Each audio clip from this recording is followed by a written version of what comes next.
இப்ப இந்த நன்றி உணர்வு அந்த கதையெல்லாம் இப்ப இதுக்காக பேசணும். நீங்கள் கூட்டணியை முடித்தவர்கள் தான். கூட்டணியை நீங்கள் முடித்திருக்கிறீர்கள். அன்று நன்றி உணர்வு எங்கே சென்றது? திரு மோடி அவர்களுக்கும், அமித்ஷா அவர்களுக்கும் நீங்கள் நன்றி செலுத்துவோராக இருந்தால், அன்றைக்கு நீங்கள் கூட்டணியை நீங்கள் தொடர்ந்திருக்கலாமே! அப்படி தொடரவில்லை நீங்கள். அன்று நீங்கள் முடித்தீர்கள். ஆனால் இன்று இது உங்களுடைய சந்தர்ப்பம். உங்களுக்கான ஒரு விஷயம். அப்ப இன்றைக்கு உங்களுக்கு தேவைப்படுகிறது. இன்றைக்கு உங்களுக்கு கூட்டணி தேவைப்படுகிறது.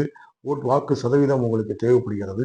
அதனால் இன்று நீங்கள் வளைந்து கொடுத்து செல்கிறீர்கள். ஆனால் அன்றைக்கு நீங்கள் வளைந்து கொடுத்தல்ல, ஒரு இசைவான அதாவது என்ன சொல்றதுன்னா, அதை கடந்து நீங்கள் செல்வதற்கு அன்று நீங்கள் முயற்சிக்கவில்லை.